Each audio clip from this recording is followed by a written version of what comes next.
हम ये कह सकते हैं 2024 में फिर से मोदी आएंगे और आने वाले साल भी बेमिसाल ही होंगे। सर सुनिए, इसमें कोई दूसरी शंका नहीं है।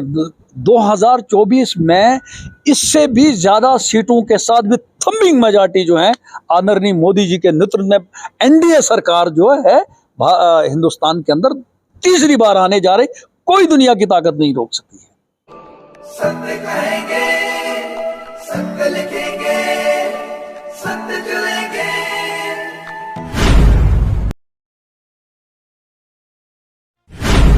नमस्कार दोस्तों, मैं हूं दीपक सिंह, दैनिक क्षेत्र समाचार से। प्रधानमंत्री मोदी के कार्यकाल को अब 9 साल हो चुके हैं। अगले साल इलेक्शन है, उसकी तैयारियों में भाजपा जोर शोर से जुटी हुई है।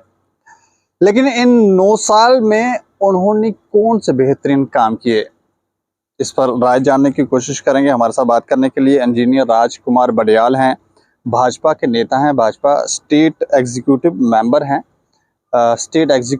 हैं यूटी के। इनसे बातचीत करेंगे, इनसे जानने की कोशिश करेंगे। ये बेसिकली किश्तवाड़ के रहने वाले हैं और पहले ये कांग्रेस में थे। लगभग 1 साल पहले ये कांग्रेस को अलविदा कहकर भाजपा में आ गए और हमें लगता है कि जो बाहर से आया हुआ व्यक्ति है वो ज़्यादा बेहतर बता सकेगा कि 9 साल में कोई अच्छा काम हुआ भी है या फिर गड़बड़ी चल रहा सब कुछ। अच्छा राजू, मैं जानना चाह रहा हूँ कि ये 9 साल जो बीते हैं प्रधानमंत्री मोदी के नेतृत्व में, किस तरह के हैं, कैसे देख रहे हैं आप? आपको अच्छा लग रहा है या फिर अभी भी आपकी सोच है कि वापस कांग्रेस में ही जाएंगे? दीपक जी, आपका धन्यवाद। जो 9 साल बेमिसाल मोदी जी के इस वक्त जो पूरी भारतीय जनता पार्टी का कार्यक्रम चल रहा है, ये वास्तविकता से जमीन से जुड़ा हुआ कार्य है जी। क्यों? इसमें अगर आप राष्ट्रीय स्तर पर देखें या राज्य स्तर पर देखें, आप डेवलपमेंटल के माध्यम से देखें या कोई ऐतिहासिक फैसले देखें, आपने इन 9 साल के अंदर देखे। मसलन जैसे राम मंदिर का मसला था, तो लोग ये कहते थे कि राम मंदिर तो बीजेपी बोलती है बनाएंगे, लेकिन तारीख नहीं बताती कब बनाएंगे। तो 2014 से जो पहले सरकार थी, उनका प्रयास था कि किसी भी तरीके से ये मंदिर बने ना, बल्कि ये अड़ंगा लगा रहे और इसमें किसी न किसी तरीके से, चाहे अदालत के माध्यम से, चाहे सरकार के माध्यम से, ये मंदिर ना बने। लेकिन मोदी जी के भरपूर प्रयास से, जो इस वक्त मोदी जी के नेतृत्व में सरकार इस वक्त चल रही है, उस प्रयास से एक बहुत देरना मसला जो था, जो 2 कम्युनिटीज के बीच में एक लंबा मसला चल रहा था, इस मसले को कोर्ट के माध्यम से एक ऐसे वातावरण में इसको तैयार किया और बना ये, और कोर्ट का डिसीजन आया कि दोनों तबकों ने इसको एक्सेप्ट कर लिया और कहीं भी कोई भी गिला या शिकवा जो है किसी भी कॉर्नर से, किसी भी सेक्शन से नहीं आया। एक काम। दूसरा काम,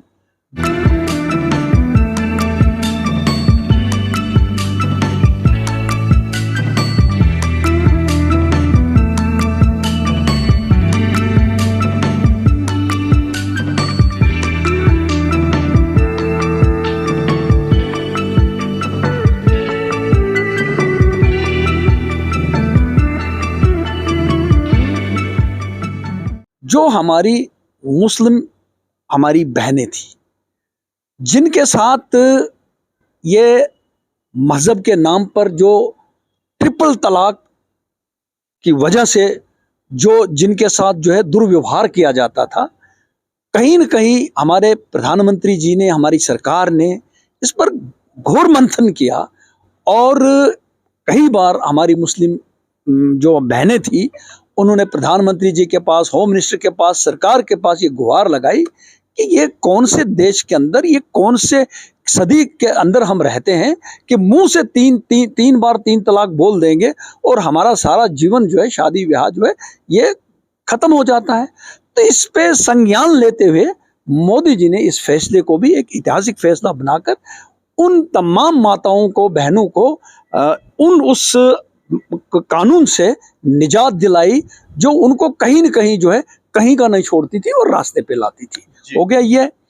तीसरा हमारा जो है वो जम्मू कश्मीर के हित से है, जो हमारे आदरणीय स्वर्गीय श्यामा प्रसाद मुखर्जी का स्वप्न था कि जिस वक्त जम्मू कश्मीर के अंदर परमिट लेकर अंदर आया जाता था, जिसे एक किस्म का वीजा समझा जाता था, उन्होंने उस वक्त जनसंघ के जब वो अध्यक्ष थे, उस वक्त उन्होंने लखनपुर को पार करके बिना परमिट के उन्होंने यहां आकर ये साबित किया था कि मैंने जम्मू कश्मीर पार किया।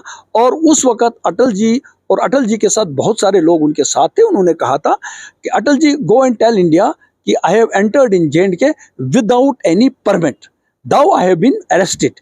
तो उनकी जो बाद में जो है जेल के अंदर, यहाँ जम्मू कश्मीर के जेल के अंदर एक मतलब ऐसे हालात में उनकी मृत्यु हुई जिसमें आज भी 100 तरह के सवाल उठ रहे हैं। उनका जो स्वप्न था, और पूरे देश ये जो चाहती थी कि जम्मू कश्मीर के अंदर जो दफा 370 है, 35 है, जिसकी वजह से कहीं न कहीं जम्मू कश्मीर की पूरा जो भारत के साथ अभिन्न अंग तो हम कहते हैं, लेकिन कहीं न कहीं हम समझते हैं कि एक ईंट जो है दीवार में और कम है। और विशेषकर जब हम देखते थे कि यहाँ की जो बेटियां थी वो लखनपुर से उधर जब वो शादी करती थी तो उन बेटियों को यहाँ के हक से महरूम किया जाता था, है।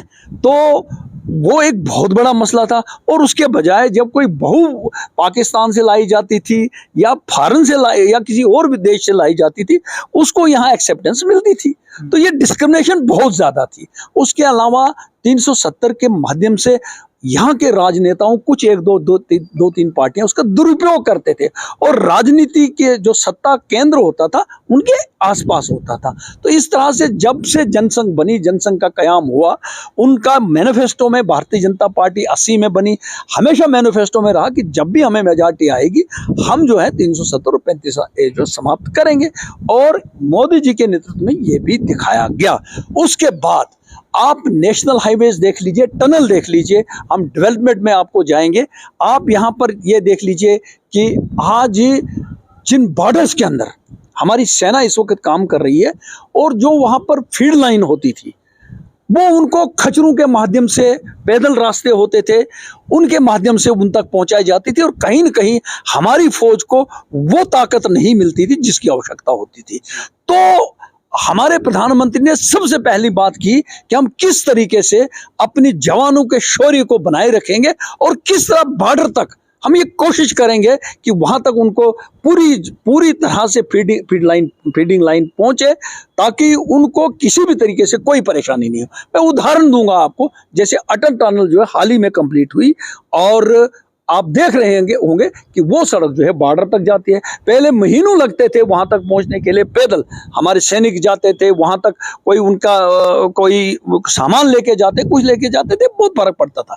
उसके बाद आप यहाँ पर लद्दाख पे आ जाइए, वो क्या कहते हैं जुजिला टनल जो है ऑलरेडी बन रहा है, और उसके बाद आपका जो क्या कहते हैं ये वो जीरो मोड टनल जो है वो बन चुका है, और उसके बाद हमारे किश्तवाड़ के अंदर जो देखिए 3 हाइडल प्रोजेक्ट जो है वो बन रहे हैं।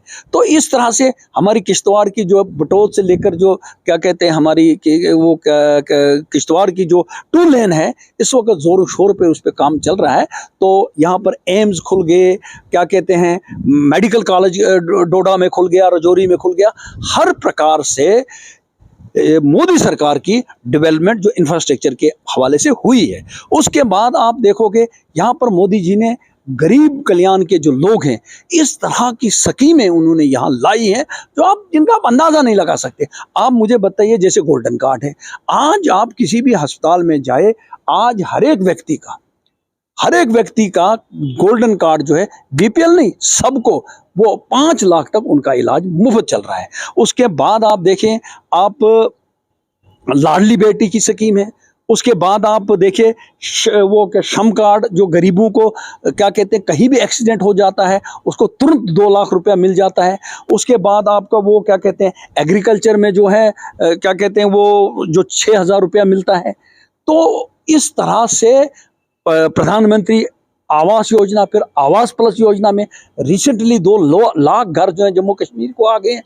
तो इस तरह से हम कह सकते हैं और लोग भी ये फील कर रहे हैं कि जम्मू कश्मीर नहीं बल्कि पूरे हिंदुस्तान के अंदर मोदी जी के ये 9 साल जो है वाकई ये बेमिसाल है और उन्होंने ये अपने कार्यशैली से कार्य करके दिखाया है। लेकिन जम्मू कश्मीर में बेरोजगारी है, स्कैम पर स्कैम भी हो रहे हैं, जो युवा है वो काफी परेशान है, इस पर कब ध्यान दिया जाएगा?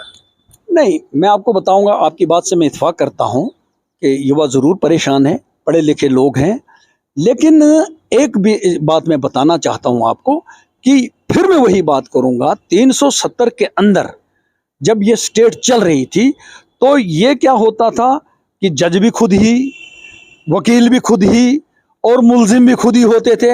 यहाँ पर 1-2 नाम की एजेंसियां रखी होती थी और इस तरीके से यहाँ पर हर एक एग्जाम को जो है इंटरनली हाईजेक करके अपने लोगों को वहां क्या कहते हैं प्लांट किया जाता था। और उन्होंने ये सोचा क्योंकि आपको जितना भी ये जखीरा यहाँ पर सेक्रेटेरिएट में है या भिन्न भिन्न दफ्तरों में काम कर रहा है, ये तो उन्हीं के लगाए हुए लोग हैं। अब सारे के सारे लोग तो नए नहीं हैं या सारे के सारे लोग खराब नहीं हैं, लेकिन उन लोगों की मेंटालिटी आज भी वही थी कि शायद हम आज भी वही करेंगे कि हम पर्चे लीक करेंगे, हम अंदर से कोई स्कैंडल करेंगे, हम कंपनियों के साथ मिलके जो नौजवानों का जो रियल हक जिस नौजवान का है उसको उस हक को खाएंगे और दरअसल सरकार तमाशा देखती रहेगी। लेकिन नहीं, देखिए सर, ये ठीक है, किसी भी सिस्टम को ठीक करने के लिए जब आप ठीक करते हैं उसमें जो है कहते हैं ना गेहूं के साथ चने भी पिसते हैं, वहां पर थोड़ी बहुत परेशानी उन लोगों को जरूर आई जो पढ़े लिखे बच्चे थे। लेकिन सिस्टम को ठीक करने के लिए आपने अगर वाकई स्कैंडल से बाहर निकालना है इस स्टेट को, वाकई आपने अगर ट्रांसपेरेंट एग्जाम करने हैं तो इस किस्म के इस किस्म के फैसले आपको लेने पड़ेंगे, ताकि जो लोग भी जिनके दिमाग में भी अभी ये खपत है कि हम कुछ भी एग्जामों में करा सकते हैं, उनको ये साफ सिग्नल जाए अब जम्मू कश्मीर के अंदर जो व्यक्ति डिजर्व करता है, जो नौजवान डिजर्व करता है, वही जाएगा। भ्रष्टाचार के माध्यम से पैसा देकर वो मैनिपुलेट करके एग्जाम में अब नहीं जा सकते। तो इसके लिए already government is on job, और चाहे 1 बार 2 बार 3 बार हो जाए, लेकिन ये किसके लिए हो रहा है?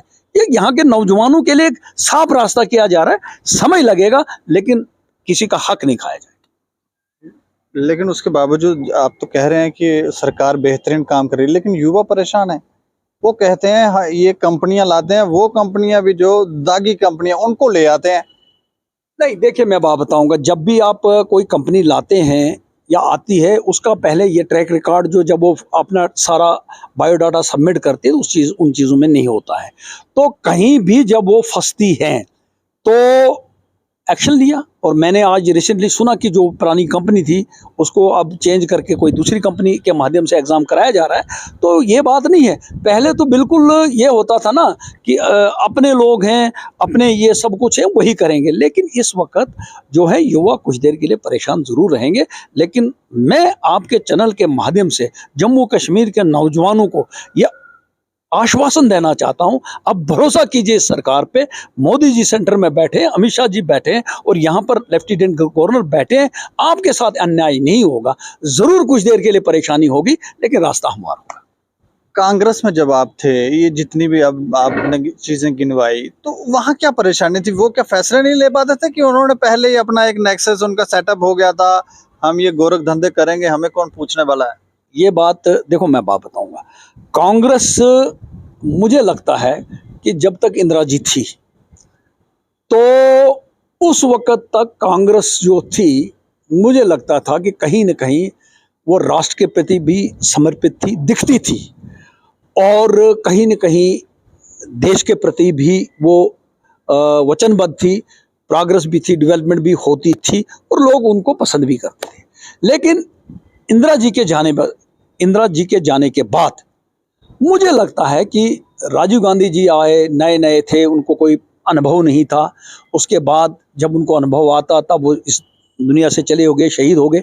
लेकिन उसके बाद जो है 2004 से 2014 तक कांग्रेस जो है ऐसे लोगों के हाथ में चली गई जो पूरी तरह से तुष्टीकरण के उस रंग में रंग गई, और जहां इन्होंने अपनी जेबें भरी, भ्रष्टाचार ही भ्रष्टाचार किया, जिससे आप और हम जैसे कार्यकर्ता जो है वहां पर मायूस हो गए। कहीं अगर आप चाहते भी थे कि यहाँ पर कांग्रेस जो है यहाँ पर ये नहीं करनी चाहिए थी, ये करनी चाहिए थी, लेकिन भाई भतीजावाद राजनीति में लाया गया, भ्रष्टाचार इसमें आ गया, और यही कारण है कि आज कांग्रेस जो है पूरे हिंदुस्तान के अंदर है, बहुत ही कम जगहों पे है, दिख रही है। This is the reason. और यही कारण है कि हम लोग भी मजबूर हो गए कि जो कांग्रेस, जिस कांग्रेस के प्रति, जो कांग्रेस कभी सरदार पटेल की कांग्रेस हुआ करती थी, इंदिरा जी की कांग्रेस हुआ करती थी, अब वो कांग्रेस नहीं रही है। और जो हमारी देश के प्रति भावना है काम करने की, शायद अब ये पूरी यहाँ नहीं होगी। इसलिए हमने भी फैसला किया कि इस वक्त जिस मजबूती से प्रधानमंत्री मोदी जी काम कर रहे हैं, हमारा भी फर्ज बनता है देश के हित में उन लोगों का उनका हाथ जो है मजबूत किया जाए। क्या इन 9 साल के अंदर मोदी सरकार हिंदू मुस्लिम भाईचारे को बना पाई है, या यहाँ पर लगता है कि नहीं, कट्टरता यह है, मुस्लिमों को दरकिनार किया जा रहा है? देखिए, एक बात मैं कहना चाहूंगा, ये गलत धारणा भारतीय जनता पार्टी के प्रति फैलाई जा रही है कि भारतीय जनता पार्टी जो है एक कट्टरवाद पार्टी नहीं। दरअसल क्या होता था मैं आपको बताऊंगा। दरअसल जब तुष्टीकरण की राजनीति यहाँ चली, तो यहाँ हिंदुस्तान के अंदर 80% आबादी जो है एक मेजॉरिटी की है, एक क्या कहते हैं हिंदू की आबादी है। तो इस आबादी को नजरअंदाज करके उनकी भावनाओं को नजरअंदाज करके ठेस पहुंचाकर फैसले लिए जाने लगे। इसलिए भारतीय जनता पार्टी अगेंस्ट मुस्लिम नहीं बोलती थी, बल्कि उन लोगों के हक में बोलती थी, और वो जायज था कि भाई यहां पर अगर हक है तो होना चाहिए। अगर आप इमामों की तनख्वाह लगा रहे हैं तो पुजारियों की तनख्वाह क्यों नहीं? अगर आप मस्जिद के प्रति वचनबद्ध हैं तो मंदिर के प्रति क्यों नहीं? तो इस तरह से ढेर सारे फैसले आते थे, जो कहीं न कहीं यहाँ की मेजॉरिटी कम्युनिटी अपने आप को समझने लगी कि हमारे साथ अन्याय हो रहा है। इसलिए जो है क्या कहते हैं, बीजेपी पे ये लांछन लगाया जाना लगेगा कि नहीं जी, मेजॉरिटी के प्रति बोलने का मतलब है कि हिंदू नवाज है। नहीं, अगर मेजॉरिटी का हक तलफी हो रही है, उस पर बोलना जो है एक अधिकार है व्यक्ति का, क्योंकि वो भी तो इस देश के नागरिक हैं। वहां बोलना क्या गलत है क्या? तो आप उसको जोड़ोगे कि नहीं उसके क्या कहते हैं ये कट्टरवादी हैं, तो ऐसा नहीं है। आज भी आदरणीय मोदी जी का नारा है सबका साथ, सबका विकास, सबका विश्वास और सबका प्रयास। आप मुझे बताइए, जितनी स्कीमें आई, जितनी स्कीमें मैंने आपको गिनवाई, क्या वो मजहब के नाम पर आई, धर्म के नाम पर आई, जाति के नाम पर आई, या कहा गया कि यहां पर मुसलमान नहीं ले सकता है, यहां महाजन नहीं ले सकता है, यहां शेड्यूल कास्ट नहीं ले सकता? नहीं, जो भी स्कीम आई, सड़क बनी, पुल बने, उस पर हर तरह का व्यक्ति चलेगा।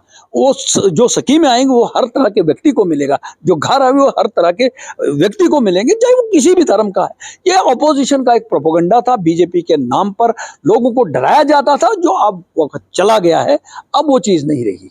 एक और बात की चर्चा इस समय देश के अंदर हो रही है कि कहते हैं कि मोदी सरकार जो है, जो भाजपा जो है, वो हिंदू राष्ट्र बनाना चाहती है भारत को। तो ये कब तक संभव हो पाएगा, होगा, या फिर ये राजनीति है? देखो, मैं बताऊंगा, आप मुझे बताइए किसी बीजेपी के व्यक्ति ने ये बयान दिया कभी मोदी जी के मुंह से? आई अलबत्ता हिंदू राष्ट्र की बात नहीं है। भारतीय जनता पार्टी यहां चाहती है कि यहां राम राज आ जाए। हिंदू राष्ट्र क्या होता है? राम राज आ जाए। राम राज का मतलब क्या है कि राम ने अपनी मर्यादा से जो उस वक्त जो है अपनी प्रजा को चलाया है, उस तरह का शासन यहां पे हो। मतलब कि पिता के वचनों को पूरा करने के लिए उन्होंने राज को छोड़ दिया और जंगल को 14 साल रहे, और जब उसकी धर्म पत्नी पे उंगली उठी तो उसको भी प्रतिज्ञा की आग में, परीक्षा की आग में रामचंद्र जी ने डाल दिया। तो कहने का मतलब है कि यहां जिस तरीके का भाई भतीजावाद चलता है, या इंसाफ जो लोग कहते हैं कि सब नहीं होता है, यहां कल्पना है भारतीय जनता पार्टी की कि यहां राम राज आ जाए। और राम राज का मतलब ये नहीं किसी एक कम्युनिटी का राज आ जाए। ये धारणा, ये सोच उन लोगों की गलत है। अलबत्ता हम ये चाहते हैं कि राम राज यहां पर आएगा, हर एक के साथ इंसाफ। हिंदू राष्ट्र नहीं बनाएंगे? नहीं, हमने हिंदू राष्ट्र की बात ही कभी कभी की नहीं। हम राम राज्य की बात करते हैं। हम राम राज्य की, हमारे कभी किसी नेता ने ऐसा कहा क्या? चलो, एक और चर्चा इस समय हो रही है यूनिफॉर्म सिविल कोड की, जिसकी वजह से मुस्लिम समुदाय के लोग काफी परेशान हैं। इसकी वजह क्या है? नहीं, मुझे बताइए, यूनिफॉर्म सिविल कोड आने में आपत्ति क्या है? मुझे बताइए, हिंदुस्तान को आप छोड़ दीजिए, जितने भी बाकी देश हैं वहां कोई दो कानून हैं? किसी भी मुस्लिम देश में, हिंदू देश में, या जहां पर क्रिश्चियन रहते हैं, या 3-4 कम्युनिटीज रहती हैं, मुझे चाइना की बात बताइए, अमेरिका की बात बताइए, मुझे रशिया की बात बताइए, मुझे पाकिस्तान की बात बताइए, क्या किसी देश के अंदर दो कानून हैं? यही तो गलत सोच थी। इसी को तो तुष्टीकरण कहते हैं। हिंदू लॉ और मुस्लिम लॉ, शरीयत, गलत है ना भाई। इस देश को चलाना है तो एक कानून से चलाना है, इसमें आपत्ति किसी को नहीं होनी चाहिए। कब तक संभव हो पाएगा? नहीं, ये मैं बताऊंगा, ये प्रक्रिया चल रही है। और मोदी जी ने अपने वक्तव्य में कह दिया कि यूनिफॉर्म सिविल कोड के लिए पार्टी ने अपने मैनिफेस्टो में इसको जनसंघ के टाइम से कहा है और वचनबद्ध है, और जब भी पार्टी इसका मुमकिन समय समझेगी वो करेगी, और इसमें कोई आपत्ति किसी को होनी नहीं चाहिए। और मेरे मुसलमान भाइयों को इसमें घबराना नहीं चाहिए। उनकी कोई नमाज बंद नहीं होगी, कोई मस्जिद में जाना बंद नहीं होगा, कोई उनका अपने इस्लाम के मुताबिक काम करना बंद नहीं होगा। They can enjoy. अंतिम सवाल है, जम्मू कश्मीर के अंदर बहुत सारे ऐसे काम चल रहे हैं जिसे देखकर अचंभा होता है। कहीं देह व्यापार हो रहा है, कहीं पशु तस्करी हो रही है, नशा तस्करी हो रही है, ना जाने कौन कौन सी एक्टिविटी से कुछ विशेष समुदाय के लोग एक्टिव हैं, लेकिन उनको रोक लगाने में ऐसा लगता है कि कामयाबी नहीं मिल रही। देखो, एक चीज मैं आपको बताऊंगा, वो कहते हैं ना कि कुत्ते की दुम को वो कई साल जो है वो पत्थर के नीचे रखा गया था, लेकिन वो टेढ़ी की टेढ़ी निकली थी। लेकिन यहाँ टेढ़ी नहीं रहेगी। आप यकीन जानिए, इस किस्म की जो भी तस्करी हो, चाहे पशुओं की तस्करी हो, चाहे ये जो क्या कहते हैं ये ड्रग्स है जो जम्मू कश्मीर के अंदर जो है भी फैल रहा है ये। लेकिन मैं ये कहना चाहता हूं कि इस वक्त जो है हमारी सरकार काफी संज्ञान ले रही इस चीज का, और हर एक डिस्ट्रिक्ट पुलिस ऑफिसर को, एसएसपी को ये कहा गया है, और इसके अलावा सामाजिक जितनी भी पार्टी ये संगठन है उनको भी कहा गया है कि ये जो ड्रग्स की लत हमारे बच्चों के अंदर लग रही है, जो इस देश को खोखला कर देगी, इस पर जो है हमारी सरकार जो है कड़ी मेहनत कर रही है। और आप देख रहे हैं कि जगह जगह जो है इन ड्रग पेडलर्स को, ड्रग जो कंज्यूमर्स को पकड़ा जा रहा है, और इनके खिलाफ जो है पैसे भी लगाया जा रहा है। अगर आप बोलेंगे कहाँ, मैं किश्तवाड़ का उदाहरण दूंगा। किश्तवाड़ के अंदर 2-3 ऐसे लोगों पर पैसे भी लगाया है, जहां से आपको साफ अंदेशा जाएगा ये सरकार सख्त है उनके खिलाफ। हेलो, आने वाले हम ये कह सकते हैं 2024 में फिर से मोदी आएंगे और आने वाले साल भी बेमिसाल ही होंगे। सर सुनिए, इसमें कोई दूसरी शंका नहीं है। 2024 में इससे भी ज्यादा सीटों के साथ भी थम्बिंग मेजॉरिटी जो है आदरणीय मोदी जी के नेतृत्व में एनडीए सरकार जो है हिंदुस्तान के अंदर तीसरी बार आने जा रही। कोई दुनिया की ताकत नहीं रोक सकती है। चलिए, शुक्रिया हमसे बातचीत करने। धन्यवाद। तो ये हमारे साथ बातचीत कर रहे थे इंजीनियर राजकुमार बड़याल जी। ये कह रहे हैं कि 9 साल तो बेमिसाल थे ही, लेकिन जो छुटपुट चीज़ें अभी रह गई हैं ये भी समाप्त हो जाएंगी, और आने वाले समय में आने वाले जो साल हैं वो भी बेमिसाल ही होंगे। आप लोग भी राय रखें और बताएं कि आपको कैसा लगता है कि जम्मू कश्मीर के अंदर जो तुष्टिकरण की राजनीति चल रही थी, क्या वो समाप्त हो पाई है? क्या अलगाववादी रुक गए, थम गए, खत्म हुए हैं? आतंकवाद, पत्थरबाजी जो है वो समाप्त हो गई है? आप संतुष्ट हैं मोदी के नेतृत्व से, या फिर आप नेतृत्व को चेंज करना चाहेंगे? राय रखें और देखते रहें दैनिक समाचार। मुझे और मेरे सहयोगी राजीव गुप्ता को दें इजाजत। नमस्कार।